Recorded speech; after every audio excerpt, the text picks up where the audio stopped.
Moi, mon point de vue, c'est qu'un dirigeant, il doit être impliqué dans l'opérationnel. On doit comprendre ce qui se passe vraiment. Une entreprise, c'est quelque chose qui doit voir très loin. Moi, je pense que la souveraineté, c'est la liberté. C'est-à-dire que si on n'est pas souverain, ça veut dire qu'il y a quelqu'un qui va décider pour vous. Quand on lâche l'affaire, en fait, quand on ne fait pas attention, ça peut dégénérer très vite.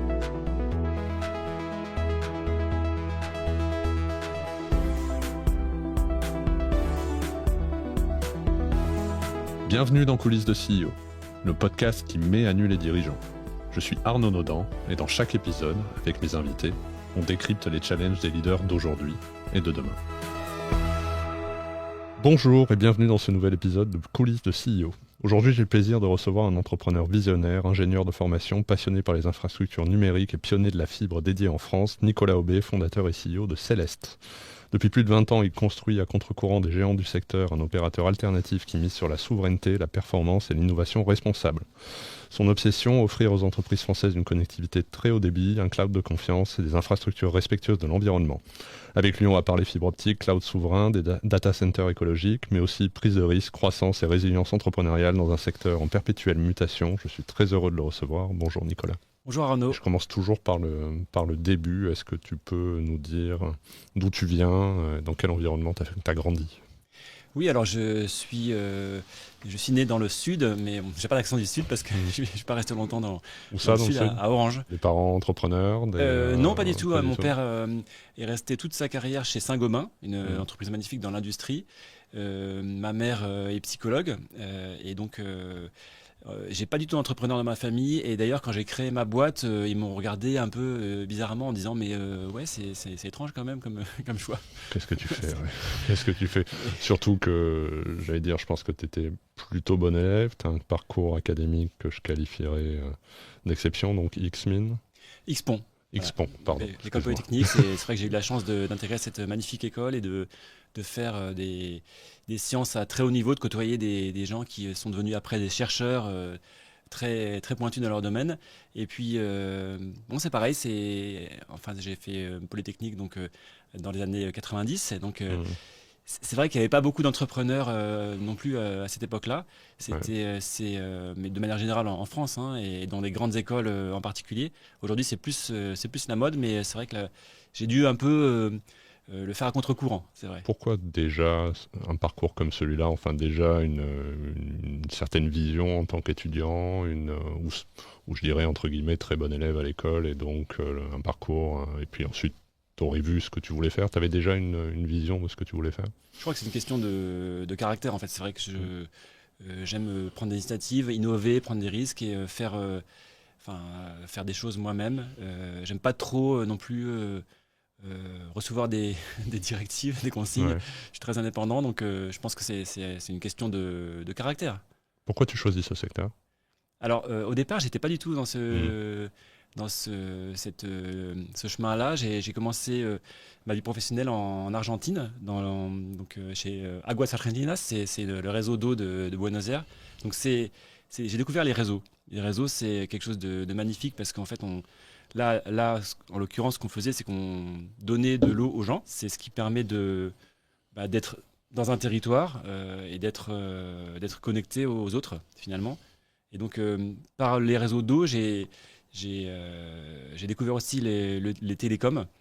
J'ai travaillé un petit peu après, c'est dans les années, donc c'était en 2000, chez France Télécom. Donc, c'était l'opérateur historique en France. Et j'ai vu que c'était le tout début d'une révolution digitale avec l'arrivée de l'ADSL. Donc la première ligne ADSL en France, c'est en 2000. Et puis j'ai vu aussi que les entreprises étaient complètement en dehors du coup. Elles n'avaient pas connaissance de ça, de la révolution digitale. À l'époque, il y avait tous les fournisseurs d'accès qui se lançaient. Donc moi, j'ai une collection de disques, de CD-ROM de fournisseurs d'accès à Internet. Donc il y avait FreeSurf, LibertySurf, AOL, etc. CompuServe. Donc j'en ai plein. Et je me suis dit, moi je vais créer mon fournisseur d'accès Internet et je vais le créer pour les entreprises parce qu'elles sont complètement délaissées. C'est quelque chose qui t'avait animé quand tu étais jeune, justement dans tes choix académiques, école, puis derrière carrière, avoir le choix, être libre. Souvent les dirigeants et les entrepreneurs expliquent leur choix de cette façon-là, avec une volonté. Bah, je pense que dans les études, c'est plutôt d'être meilleur, c'est plutôt une compétition un peu. Ouais, C'est, t'es compétiteur? oui, enfin dans les études, c'est vraiment on a envie de dépasser, de prouver que voilà, on va trouver la solution à ce problème, que on va être meilleur que le voisin. C'est un Mhm. peu un jeu, hein. Ouais, C'est un peu pareil dans les affaires. voilà, c'est ça. Ouais, C'est un peu un jeu. C'est un peu ouais. un jeu. Je pense qu'il faut aimer la compétition, il faut aimer gagner, puis faut aussi accepter parfois de pas tout gagner. Donc De perdre. Ouais. c'est avec la maturité. Tu te qualifierais comme quelqu'un d'ambitieux dès ta jeunesse. Enfin, t'avais une ambition forte. En fait, je dirais pas ça. Moi, je dirais que j'ai confiance en moi. Et ça, c'est peut-être grâce à mes parents, j'imagine. C'est que j'ai confiance, je sais que je peux faire des choses. Moi, je ne pense pas être ambitieux comme on peut l'imaginer, même si je le suis, hein, finalement dans les faits, mais je pense plutôt que j'ai confiance. Et j'ai confiance que je peux réussir des choses, peut-être que quelqu'un d'autre à côté ne va pas réussir. Et je ne sais pas pourquoi, mais c'est comme si c'était déjà fait, en fait, en moi. Je sais ce qu'il faut faire et je sais que je vais le faire. Quel problème t'avais identifié qui justifiait que tu lances ton opérateur? J'ai vu des entreprises qui étaient équipées avec des choses vraiment très compliquées, très chères et enfin, pas pratiques en fait. Donc j'ai vu, mais vraiment il y a tout à faire dans les entreprises pour qu'elles accèdent à cette nouvelle révolution. C'est le début d'Internet, c'est le début des communications numériques. C'était aussi le début des attaques, puisqu'il y avait des virus à cette époque-là. Et donc, dans mes stages que j'ai fait dans les entreprises, j'ai vu qu'elles se faisaient massacrer déjà par les virus. Donc, je me suis dit, mais bon, c'est pas possible, quoi. C'est n'importe quoi, en fait. Il faut faire quelque chose. Et il y a vraiment un manque dans les entreprises d'avoir quelqu'un qui va les accompagner et qui va leur faire adopter tous ces outils magnifiques de demain. Alors, est-ce que tu peux nous expliquer concrètement ce que fait Céleste? Donc Céleste est un opérateur de fibre optique et de cloud. C'est-à-dire on équipe les entreprises avec de la fibre. On a 20 000 clients, donc 20 000 entreprises. On déploie de la fibre. Donc ça, on pourra en reparler parce que tout le monde est très étonné quand on dit ça. Mais on a de la fibre, des câbles dans la rue qu'on déploie jusqu'aux entreprises. Et on les connecte, on leur donne l'accès Internet, du réseau, du téléphone fixe, mobile, et on héberge leurs données. Comment on fait pour lancer un business comme ça? Alors, moi, j'ai lancé, je suis parti de rien. C'est-à-dire que je suis parti d'un. Bon, j'ai fait quand même, avant de lancer l'entreprise, j'ai fait 3 ans dans le conseil en stratégie. Et ça, enfin, en tant qu'ingénieur, moi, ça m'a vraiment apporté une formation complémentaire énorme parce que ça m'a fait comprendre le monde des entreprises que je connaissais pas du tout. En fait, comprendre ce que c'est qu'un compte de résultat, chiffre d'affaires, la marge, l'investissement. Et j'ai vu des boîtes beaucoup de boîtes qui avaient des produits super, mais qui ne savaient pas les vendre. Donc moi, je me suis dit, moi, si je crée une boîte, on va commencer par commercialiser, par vendre. Donc on a commencé par vendre des services voilà, autour de la DSL. Et donc, c'était vraiment une entreprise, depuis toujours, une entreprise commerciale. Convaincre un client, quand on arrive à vendre quelque chose, bah, c'est gagné en fait. Après, c'est ça le plus difficile, c'est d'avoir des clients. Donc j'ai commencé vraiment à démarcher des entreprises en embauchant un commercial, puis plusieurs. Tu as commencé par quel type de service du coup? On fournissait des services de sécurité autour de la DSL. On mettait la DSL dans les entreprises. Et donc à l'époque, c'était la DSL de Wanadoo. Et on fournissait des services autour, donc sécurité, antivirus, etc. Et donc on leur permettait d'accéder en fait à cette première étape du numérique. Quelles ont été les étapes après derrière? Tu disais typiquement comment est-ce que de rien on arrive à bâtir des infrastructures? Et après, donc, au fur et à mesure qu'on a des clients, donc c'est un métier d'abonnement, donc on facture des abonnements. Donc au fur et à mesure, on commence à. Alors, bon, on pourra en parler, mais j'ai quand même, pendant 10 ans, c'était vraiment. Enfin, la boîte était très petite, très fragile, hein, donc c'était très, très compliqué pendant très longtemps. Mais petit à petit, quand même, au fur et à mesure, c'est avec les clients qu'on s'est développé.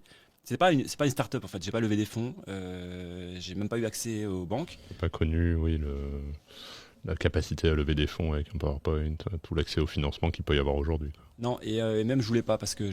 je me suis dit, bon, c'est au client de payer le chiffre d'affaires, et c'est le chiffre d'affaires qui va faire de la marge, et c'est la marge qui va nous permettre d'investir. Et donc, au fur et à mesure, on a investi dans le réseau, donc en partant en commençant par vraiment des plateformes de services, puis après, petit à petit, on a commencé à construire un réseau d'opérateurs, pièce par pièce, au départ avec des logiciels libres pour économiser, et puis petit à petit en achetant des équipements de plus en plus industriels. Et au fur et à mesure, on a réussi à convaincre les banques, les partenaires bancaires qui ont vu qu'il y avait une activité intéressante, que c'était des revenus récurrents, que c'était rentable. Et donc on a déjà prouvé notre rentabilité, et après on a eu accès aux banques, et donc qui nous ont permis à développer ce réseau. Et un choix très important, ça a été à partir de 2009-2010. On a choisi de déployer notre réseau donc de fibre. Et donc là ça a donné une étape vraiment très différente du développement de Céleste, en déployant des câbles, en investissant dans l'infrastructure numérique pure et dure, donc dans la fibre, pour être indépendant. Les partenaires, c'est les opérateurs, les grands opérateurs. C'était une question que je voulais te poser. Est-ce que c'est uniquement des concurrents ou des partenaires? Non, c'est des concurrents. Ouais. C'est des concurrents, bien sûr. On est sur un marché concurrentiel, donc une entreprise peut choisir d'être chez différents opérateurs, et généralement d'ailleurs ils en ont plusieurs, et donc bien sûr on est concurrent des autres opérateurs. Mais pourquoi créer un opérateur alors qu'il y a déjà France Télécom? En fait, comme si effectivement on n'avait pas le droit dans les télécoms d'avoir de la concurrence. Et je pense que ça vient du fait que avant, il y a longtemps, c'était un monopole d'État, et même dans l'esprit des gens, les télécoms sont toujours un service public. Or, non, ce n'est pas un service public. Même la fibre, c'est pas un service public. C'est un marché concurrentiel. Et donc, effectivement, dans l'esprit, dans l'imaginaire collectif, c'est impossible de créer une boîte dans un marché tel que les télécoms. Mais en fait, si, c'est concurrentiel. Après, c'est beaucoup d'investissement, c'est vrai. Il y a une barrière à l'entrée qui est importante, encore plus aujourd'hui qu'il y a 20 ans. Mais c'est possible. Et effectivement, les gens disent, mais pourquoi créer une boîte alors qu'il y a déjà des géants? Mais effectivement, c'est pareil pour tous les secteurs d'activité. S'il n'y a pas de concurrents, il n'y a pas de marché. Donc c'est plus rassurant qu'il y ait déjà des acteurs en place. Et donc on va essayer d'être meilleur, bien sûr, de gagner des parts de marché, de convaincre nos clients, de faire notre métier correctement, voilà, petit à petit. Et c'est ça qui fait la réussite d'une boîte, c'est de trouver son chemin, et de convaincre des clients qui nous fassent confiance. Comment tu as fait pour convaincre au départ? Je pense que les boîtes comprenaient rien en fait à la tech, et je pense que c'est toujours le cas aujourd'hui. Ça embête tout le monde en fait, la tech. C'est des trucs qui marchent jamais. C'est des menaces, c'est des virus. Ça coûte cher. Non, même pas. C'est même pas trop le problème. C'est que les gens en fait, se sentent dépassés, par ce qui arrive. C'est comme l'IA aujourd'hui. L'IA, ça fait peur à tout le monde parce que les gens se sentent dépassés par ce qui arrive. Donc, d'avoir un discours rassurant, pas technologique, en disant concrètement, pour votre activité, voilà ce qu'on va vous apporter. Par exemple, la DSL, maintenant la fibre optique, le cloud, ça sert à quoi? C'est vrai que le cloud, les gens trouvent ça amusant, mais en fait, aujourd'hui, le sujet, c'est pas tellement ça. Le sujet, c'est de se dire, une entreprise qui garde ses données chez elle, c'est dangereux, elle va se faire attaquer. Donc, il faut maintenant confier à des professionnels du numérique son infrastructure numérique. Donc, c'est ça qu'on va expliquer aux entreprises. Donc, c'est un discours commercial, un discours de proximité, basé sur les usages et pas sur la technologie, qui fait qu'on arrive à convaincre une boîte. Tu as connu une forte croissance là assez récemment, tu as fait des opérations de croissance externe, mais tu disais que quand même les premières années avaient été difficiles. À quel moment est-ce que vraiment, entre guillemets, ça a décollé? Enfin, qu'est-ce qui a fait que... En fait, il y a à séparer. Les gens pensent toujours qu'il y a vraiment un moment où ça va décoller, mais c'est pas vraiment ça en fait. C'est plutôt une pente. Voilà, c'est une pente constante, une croissance. Donc, il y a des hauts et des bas, mais c'est une croissance lente, mais solide en fait. Donc c'est vrai que les étapes de la création, donc au départ c'est un peu la découverte, l'aventure. On doit trouver un petit peu ce qui marche, trouver son positionnement. Quand j'ai créé la boîte, je voulais vraiment être sur des petites structures, les professions libérales, etc. Mais en fait, ça n'a pas du tout marché. Ce qui a marché, c'est d'équiper plutôt les entreprises plus grandes. Donc ça, c'était vraiment une surprise pour moi. Et donc c'est vrai qu'on est aujourd'hui on a des clients qui sont des PME ou des grosses entreprises, mais voilà, c'est vraiment notre segment de prédilection. Donc ça, c'est quelque chose qu'on a trouvé en fait, avec le temps. Avec le temps. Donc les phases après, donc pendant 10 ans, on dit que c'est la vallée de la mort. Ben oui, c'est même pas une vallée, c'est un rift, quoi, je sais pas. Donc pendant 10 ans, on n'a pas accès au financement, donc il faut vraiment que ce soit à chaque client qu'on va trouver qui nous finance.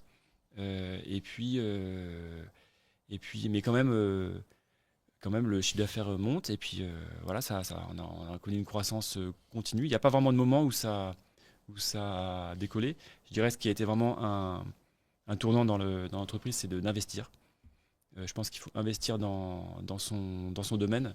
Nous, on a investi dans la fibre, dans les data centers, quand on a pu le faire, et ça a tout changé parce que ça nous a rendu très solides, indépendants. Et je pense que de manière générale, les boîtes n'investissent pas assez, dans la tech en particulier, mais en général, c'est le cas. Et donc, Pourquoi tu penses que les boîtes n'investissent pas assez dans la tech? je pense que les entreprises françaises, mais de manière générale, ont une vision trop court terme. Ils ont une vision voilà, optimiser les coûts, etc. Bon, ce qui est important, mais le futur, c'est l'investissement, en fait. Et même le développement durable, on parle beaucoup de développement durable. Pour moi, avant tout, le développement durable, c'est l'investissement.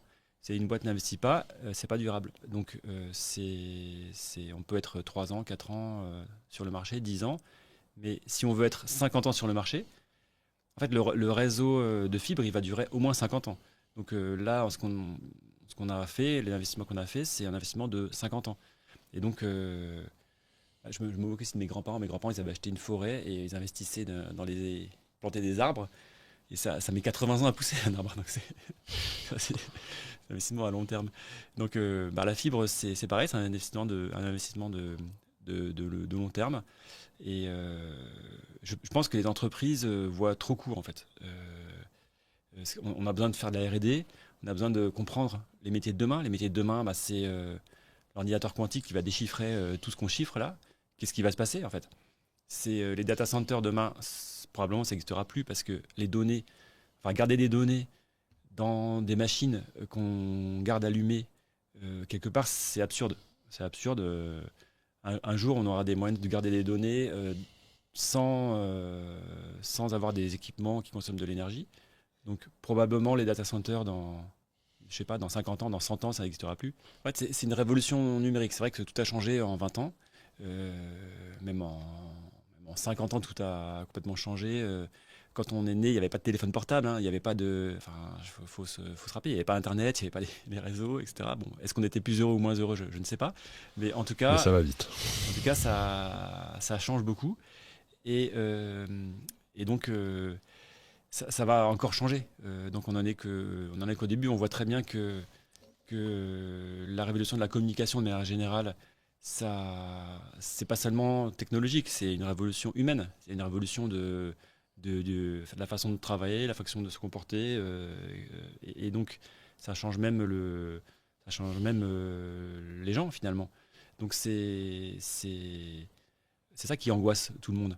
On ne sait pas trop quel sera le futur. Et donc, les gens ont besoin, et notamment les entreprises, ont besoin d'être accompagnés, d'être guidés, d'avoir des gens qui vont leur dire rationnellement quelles sont les décisions utiles pour leur entreprise. C'est un âge d'or, mais c'est en même temps c'est une mutation technologique. Il y en a toujours eu dans l'histoire de l'humanité. Il faut qu'au final, l'humanité ait gagné quelque chose avec cette révolution numérique.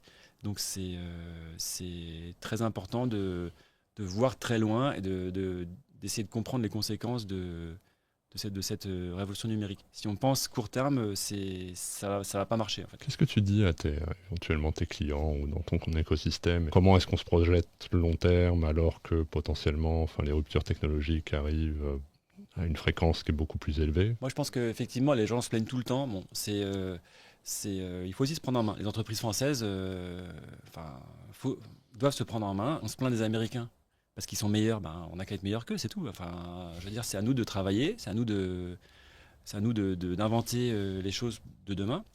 En fait, si on parle des entreprises françaises de manière générale, la France, on a créé des choses extraordinaires. On a créé des villes, on a créé la ville de Paris, on a créé des infrastructures, on a créé des industries mondiales. On a créé des choses extraordinaires que le monde entier utilise aujourd'hui. Donc on doit être fier de notre pays, se dire, voilà, on a une histoire puissante, on a un futur, mais il faut y aller quand même, il faut travailler, il faut voir, comme on disait tout à l'heure, il faut voir à long terme. Une entreprise, c'est quelque chose qui doit voir très loin, au-delà même des dirigeants, au-delà des investisseurs, des actionnaires en fait. Pourquoi on investit dans une entreprise? Parce que quelque part, finalement, c'est quasiment ça ce qui est le plus durable, en fait, on espère. Et donc, je pense que bon, l'actualité, c'est pas important. C'est pas important. Ce qui est important, c'est de faire son activité, faire son métier correctement et voir sur le très long terme. Bon, c'est vrai que les boîtes, elles meurent du court terme. Donc, il faut aussi gérer en fait correctement au jour le jour la boîte. Mais avant toute chose, le rôle des dirigeants et des actionnaires, mais les actionnaires, je pense qu'il faut vraiment que les dirigeants les poussent, c'est de voir loin. À quel horizon tu vois, à quel horizon tu investis? Moi, je pense qu'il faut investir à 20 ans, 50 ans, en fait, dans une boîte. Sur le très long terme. Oui, ouais. Bon, encore, c'est même pas si long terme que ça, mais je pense que c'est important d'essayer de construire des choses qui vont durer. C'est aussi ça, quand on dit il faut respecter l'environnement, il faut respecter... Bah oui, c'est sûr, si on veut avoir des ressources prochain siècle, bah oui, il ne faut pas tout consommer aujourd'hui. Casser, ouais, c'est ça. Tu as beaucoup parlé sur les sujets de souveraineté également. Quel est ton point de vue là-dessus? Moi, je pense que la souveraineté, c'est la liberté. C'est-à-dire que si on n'est pas souverain, ça veut dire que quelqu'un va décider pour vous, va vous faire du chantage et va décider pour vous. Et ça, je pense que c'est le pire du pire. Souvent, les entreprises ou les gens, de manière générale, s'en remettent aux autorités. Mais c'est pas le sujet. Le sujet, c'est pour un acteur privé ou un acteur économique de se dire je dois dépendre que de moi. Je ne dois pas dépendre ni de mon gouvernement, surtout pas des autres gouvernements, en fait. Donc, c'est ça la souveraineté. La souveraineté, en fait, je dirais, c'est d'être souverain soi-même, en fait. D'être aux commandes, de pouvoir, en fait, décider, investir, et d'être libre d'investir ou de ne pas investir, et après d'être libre de se développer dans le respect des règles communes. Donc c'est ça la souveraineté, ça veut dire on ne va pas être pris en otage tout le temps. Et donc là, il y a un petit problème quand même, parce que il y a des monopoles qui sont constitués, ou des entreprises qui sont très performantes, qui ont des très beaux produits, et qui viennent un peu des monopoles. Et donc non seulement il peut y avoir un peu de chantage de la part de ces monopoles, comme tous les monopoles en fait. C'était le cas avant en France, dans les télécoms, on avait un monopole. Donc ils ont fait des choses extraordinaires. Ça a déployé, le monopole des télécoms français a déployé le réseau de téléphone. Mais aujourd'hui, en fait, les gens aspirent à autre chose qu'un monopole, et ils aspirent à avoir le choix, en fait. Voilà. Donc, mais maintenant, on a aussi le monopole des grandes entreprises de la tech, c'est sûr, sur plein de pans de l'activité. Et donc ça, c'est une chose qui va nuire à l'intérêt des boîtes. Et autre chose qui commence à arriver, c'est l'intervention d'État, du gouvernement, étranger, dans les données des entreprises, en fait, sur les données des entreprises. Et moi, je pense que c'est très important, c'est un combat très important de se dire, les données, nos données, les données d'une entreprise, c'est le secret d'une boîte, c'est le fonds de commerce. Ça peut pas être pillé et ça peut pas être bloqué par des tiers. Donc c'est ça la souveraineté. La souveraineté, c'est d'être libre, d'être autonome, de garder ces données. Donc Après, quand on a dit ça, en fait, je pense que tout n'est pas blanc ou noir. C'est que les entreprises doivent faire attention parce que on se dirige vers un monde où finalement, on n'est pas sûr de qui accède à nos données et on n'est pas sûr de qui va les bloquer demain, dans 5 ans, dans 10 ans. On n'est pas sûr qu'on aura toujours accès à notre outil de production. En tout cas, on voit que le monde pourrait basculer vers un monde où il y a du chantage partout et que on est finalement dépendant de tiers. Et ça, je veux pas en fait. Il faut vraiment tous collectivement qu'on lutte contre ça. Il faut qu'on reste libre. On a la chance d'être dans un pays démocratique, libre, où chacun peut investir. C'est un peu fragile quand même, hein. Même dans les télécoms, on le voit, c'est fragile, hein, puisque c'est que depuis quelques années en fait que finalement le marché est ouvert, hein. Avant, on pouvait pas. Et même on a dit tout à l'heure dans l'imaginaire collectif, c'est parfois les gens ils pensent toujours que c'est fermé. Mais donc, moi je pense qu'une valeur fondamentale, en tout cas pour moi, c'est la liberté et la liberté de faire des choses sans que quelqu'un nous fasse du chantage et sans que quelqu'un nous pille nos données. Donc aujourd'hui, en fait, il y a une tendance à une perte de souveraineté. Ça veut dire que on confie nos données, même en tant que particulier, on confie nos données à des entreprises qui vont les utiliser sans qu'on le sache en fait. Et je pense qu'il faut faire attention. Donc aujourd'hui, en fait, concrètement pour Céleste, on voit vraiment une demande très forte de nos clients de revenir à quelque chose de plus libre, plus souverain, data center en France. Voilà, alors c'est soit data center en France, c'est des infrastructures avec des où on sait comment c'est construit, où est la donnée, qui va y avoir accès. En fait, il y a une très forte demande depuis 6 mois, depuis le début de 2025, dans ce genre de de produits, de services, ce cahier des charges. Et on sent que quand même il y a une inquiétude globale des entreprises. Il y a ça. Sur le développement de l'IA générative, et notamment sur ces sujets de souveraineté, quelle est la vision que tu portes aussi là-dessus? On va parler des sujets des données. Maintenant, si on parle de l'IA. L'IA générative, c'est un outil, c'est un très bel outil. C'est vrai que c'est le début. Hein. On sent qu'on a un potentiel, très, très important. C'est un outil de productivité. Donc quand on dit productivité, c'est bien. Et en même temps, pour les salariés qui perdent leur emploi, c'est pas bien. Donc ça pose des questions humaines qui sont très importantes. C'est à double tranchant.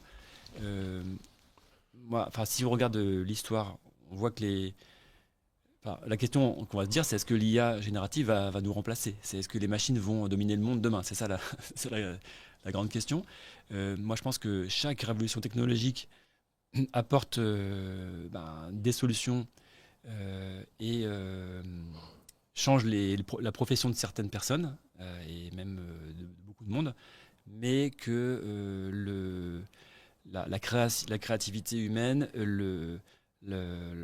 l'invention, l'organisation gagne au final. C'est-à-dire que c'est pas les machines qui vont gagner, j'espère, c'est l'homme qui va gagner et qu'on va dompter ce nouvel outil.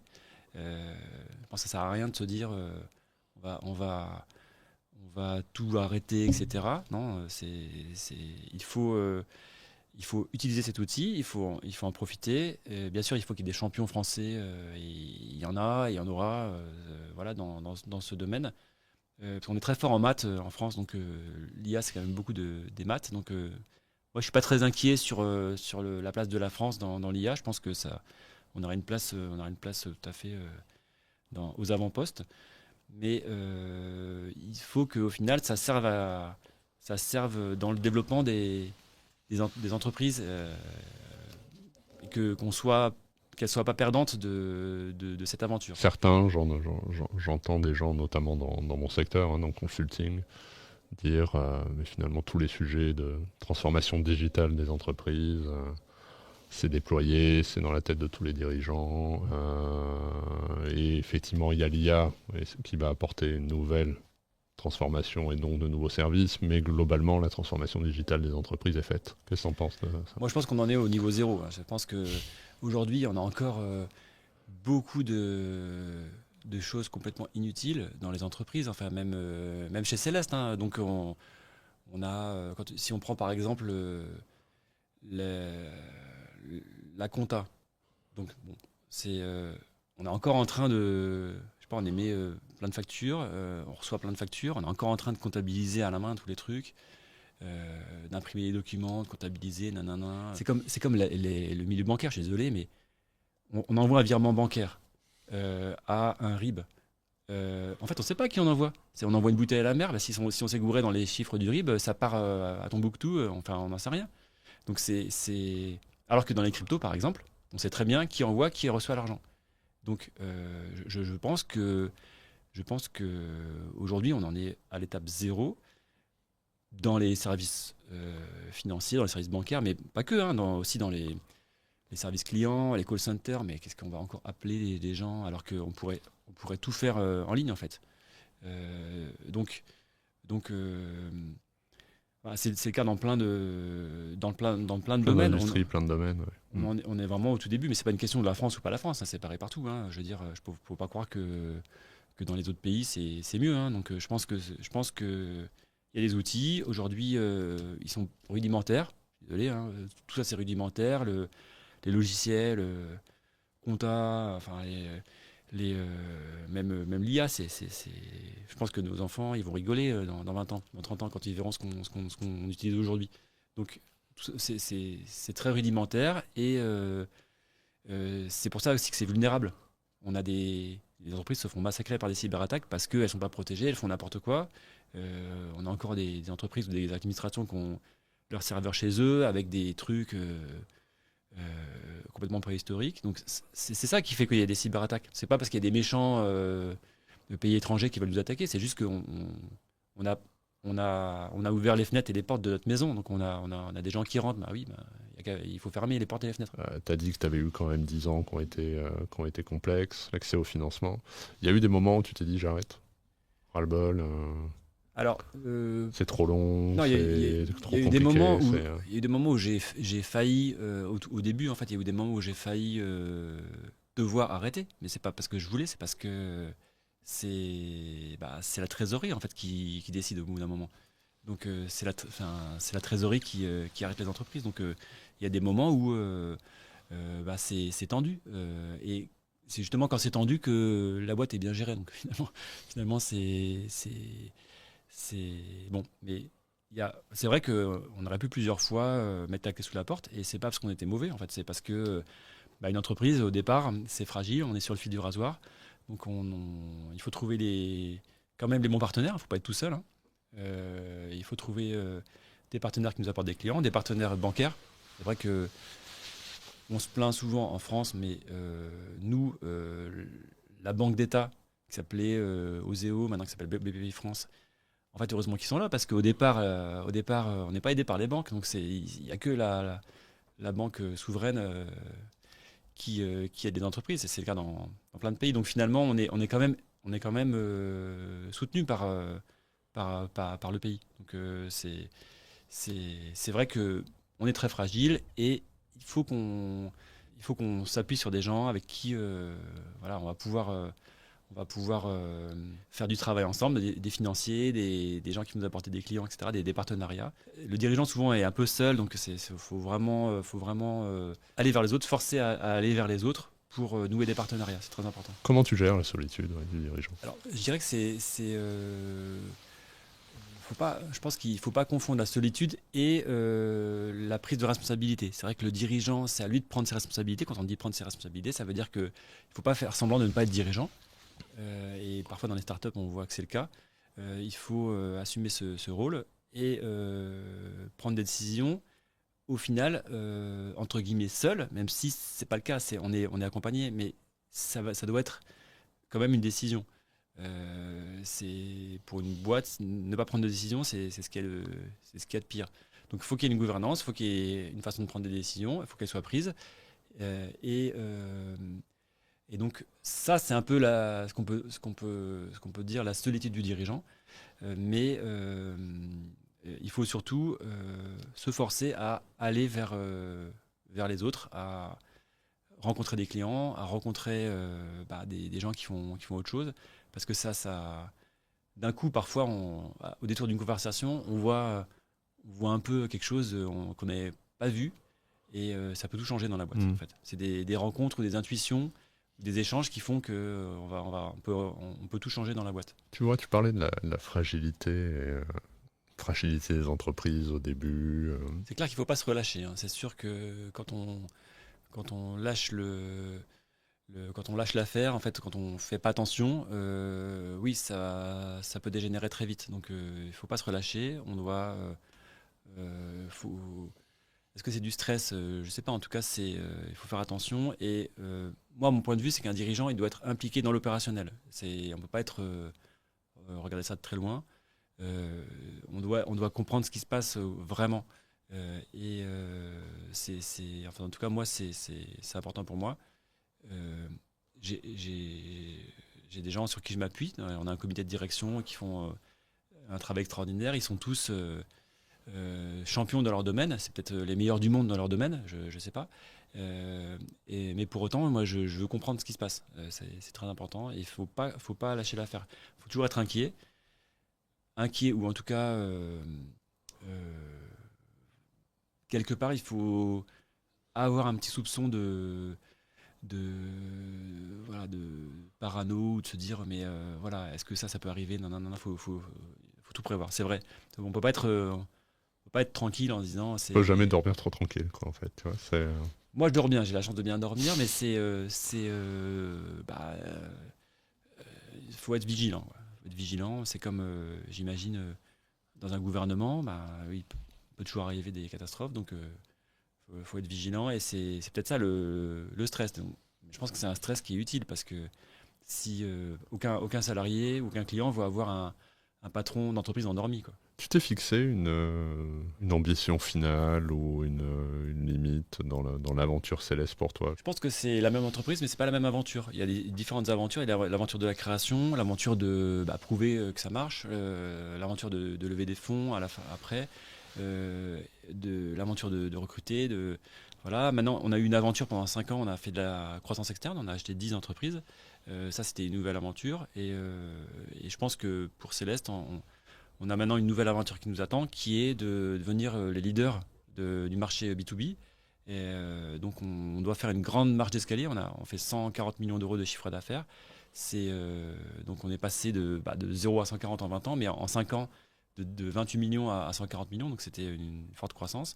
Et là, il faut qu'on franchisse un pas de géant pour devenir les leaders. Pourquoi les leaders? C'est pas pour une question d'ego. Je pense que c'est parce que on a besoin d'être solide, en fait, d'investir de plus en plus sur ce marché pour être capable d'accompagner correctement les clients, d'être reconnu comme l'opérateur de référence des entreprises. Il y a une prime au leader dans ton marché? Oui, il y a une prime aux leaders et il y a une prime aux innovateurs. Et il y a une prime à ceux qui ont une infrastructure robuste.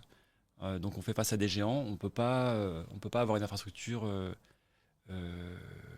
qui tombe en...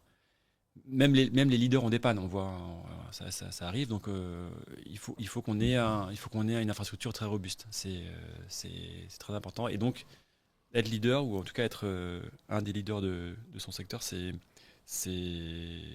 capital pour toujours pareil, le développement durable de l'entreprise. Il faut qu'on soit toujours là dans 50 ans. Je sais que tu es aussi beaucoup investi dans l'univers, enfin dans l'univers de la tech, de l'entrepreneuriat. Enfin, quel est le sentiment que tu as de ces sujets de durabilité, de pérennité, de croissance, d'investissement? J'ai l'impression que c'est un critère de choix encore inconscient des clients, le développement durable. En fait, je pense que la plupart trouvent que c'est un peu fumeux quand même. Je pense à tort parce que il y a des organismes de notation, RSE, etc. Mais ce qui est quand même très important, c'est la gouvernance de la boîte. C'est effectivement, est-ce qu'elle investit, et puis est-ce qu'ils font n'importe quoi avec l'environnement, avec les collaborateurs, collaboratrices. Donc je pense que c'est un critère de choix inconscient aujourd'hui des clients. C'est-à-dire qu'ils font confiance à un fournisseur et parfois ils n'arrivent pas trop à on va dire rationaliser tout ça, mais je pense que dans cette confiance, il y a quand même une énorme partie liée à qui on a en face de soi, et on ne va pas signer avec des fous furieux qui font que du court terme et qui font n'importe quoi en fait. Ça, je pense que c'est un critère, finalement c'est un critère de choix que les gens ont sans le savoir. Comment est-ce que tu continues à te former? Comment est-ce que tu continues à t'inspirer? Alors ça, c'est une bonne question. Je pense que ça me manque en fait, hein. Ça me manque. C'est vrai que j'ai créé la boîte il y a plus de 20 ans et finalement j'ai eu assez peu de formation, c'est vrai. Et je pense que je prends pas assez le temps de le faire. Donc c'est quelque chose sur lequel je dois faire attention, auquel je dois faire attention. Et oui, il faut pas négliger la formation du dirigeant. Tu as eu besoin de prouver à certains moments dans ta carrière? Tout le temps, c'est sûr. Ouais. Tout le temps. Quand on crée, on n'est pas crédible. Tout le monde m'a dit ça marchera pas, hein, à commencer par mon entourage. C'est sûr, c'est sûr. C'est sûr. Et il faut prouver par l'action, par la réussite. C'est vrai, j'ai créé une boîte à partir de rien. Maintenant, c'est quand même une grosse boîte et qui va devenir encore plus grosse. Donc c'est la preuve. Et ça aurait pu aussi disparaître, hein. Et je dis pas que quand on rate, c'est qu'on est nul, en fait. C'est pas parce qu'on crée une boîte que ça disparaît qu'on est à moins que rien, en fait. On a du mal en France avec l'échec, quand même. Ça existe aussi, hein. Ça existe aussi. Donc parfois ça se joue à un fil, hein, ça se joue à rien du tout. Donc un client qu'on signe pas. Un contrat, ça peut planter une boîte, en fait. Donc voilà, mais je pense que la meilleure preuve, c'est le travail et l'action. Le travail paye quand même toujours à la fin, et l'engagement. Merci beaucoup Nicolas, je te souhaite le meilleur pour toi et pour ton entreprise. Merci Arnaud. Et puis pour ceux qui nous écoutent, rendez-vous la semaine prochaine avec un nouvel invité. Salut Nicolas. À bientôt. Merci beaucoup d'avoir écouté cet épisode de Coulisses de CEO. Je vous donne rendez-vous la semaine prochaine avec un nouvel invité. Pour ne manquer aucun épisode, abonnez-vous sur votre plateforme d'écoute préférée et partagez l'épisode parce que le podcast, finalement, comme les valeurs d'une entreprise, ça se partage.